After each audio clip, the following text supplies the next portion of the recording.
Have you ever noticed that the deeper your thoughts go, the quieter the room gets?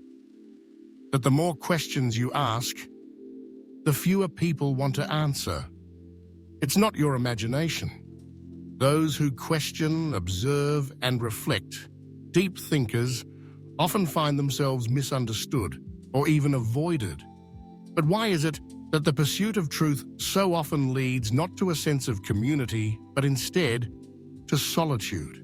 The answer begins with something most of us rarely consider: how profoundly uncomfortable truth can be.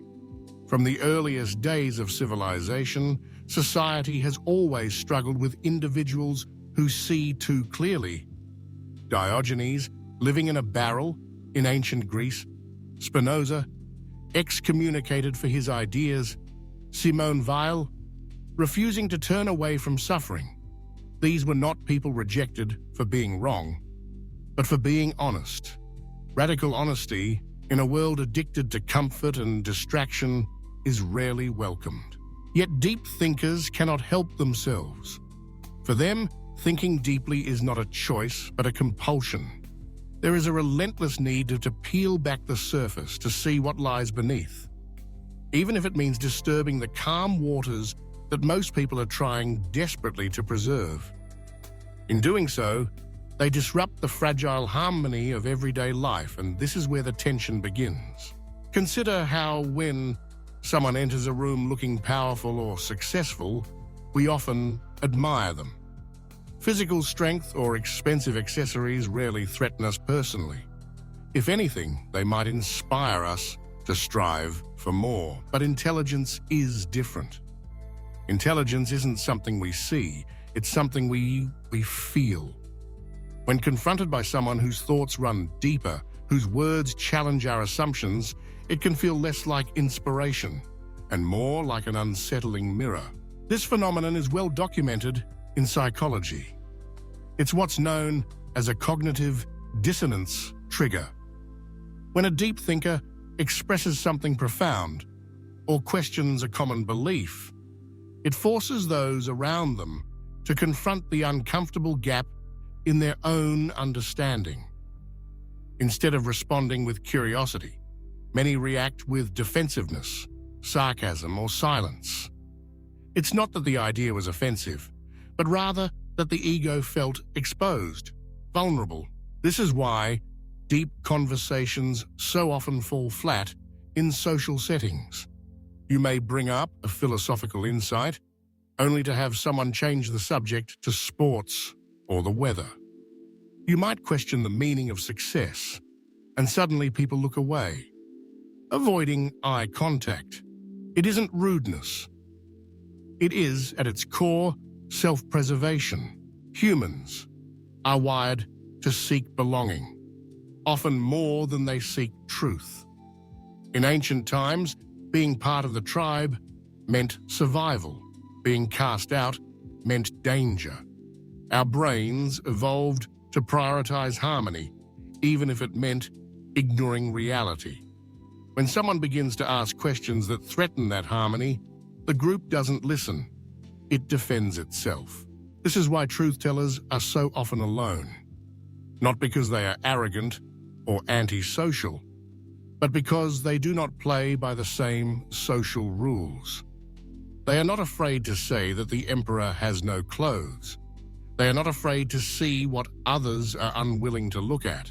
In modern culture, confidence is often valued more than depth. The person who speaks the loudest, not necessarily the one who thinks most deeply, is the one who gets the microphone. Certainty, even when it is shallow, draws us in, because it feels safe. Nuance demands patience and humility. It requires us to sit with discomfort, to admit, maybe I don't know. Most people would rather scroll, laugh, or nod, and move on than dwell in that ambiguity. As a result, those who offer truth in quiet tones are often ignored, while those who offer certainty in bold colors attract millions of followers. This may not be fair, but it is real. Even neuroscience supports this pattern. Studies show that when people feel intellectually challenged, the amygdala, the brain's center of fear, activates. Not because there is any real danger, but because their worldview feels threatened. It's the same part of the brain that reacts to physical threats or insults. So when a deep thinker presents a new, uncomfortable truth, it can literally feel like an attack, even if that's not the intention. Imagine this happening every day. You think deeply, you speak honestly, and over time, people start to distance themselves, not out of hate, but out of fear. This is why many thinkers retreat into solitude. It's not that they don't want connection, but that genuine connection becomes harder to find.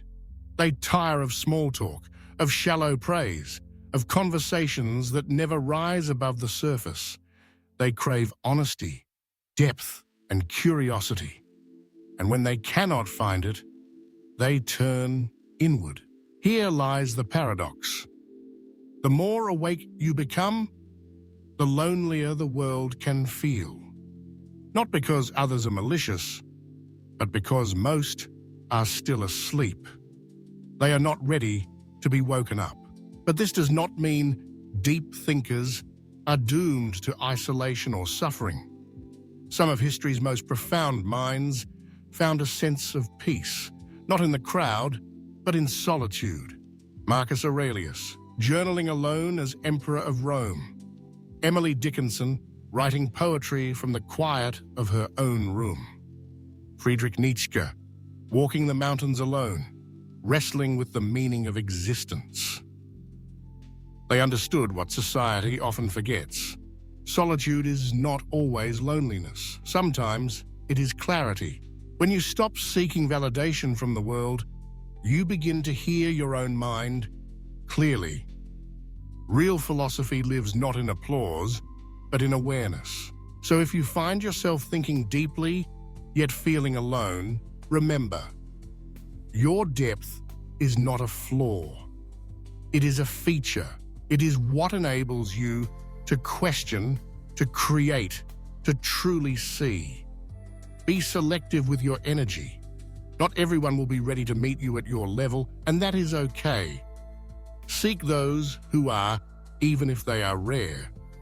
One honest conversation is worth more than 1,000 empty words. Protect your solitude. It is not something to fear, but a source of strength, a place where your greatest thoughts are born. And never forget, the world has always made space for deep thinkers, though often only after they have endured misunderstanding. Truth is rarely popular. It never has been. But it always matters. Keep thinking. Keep questioning.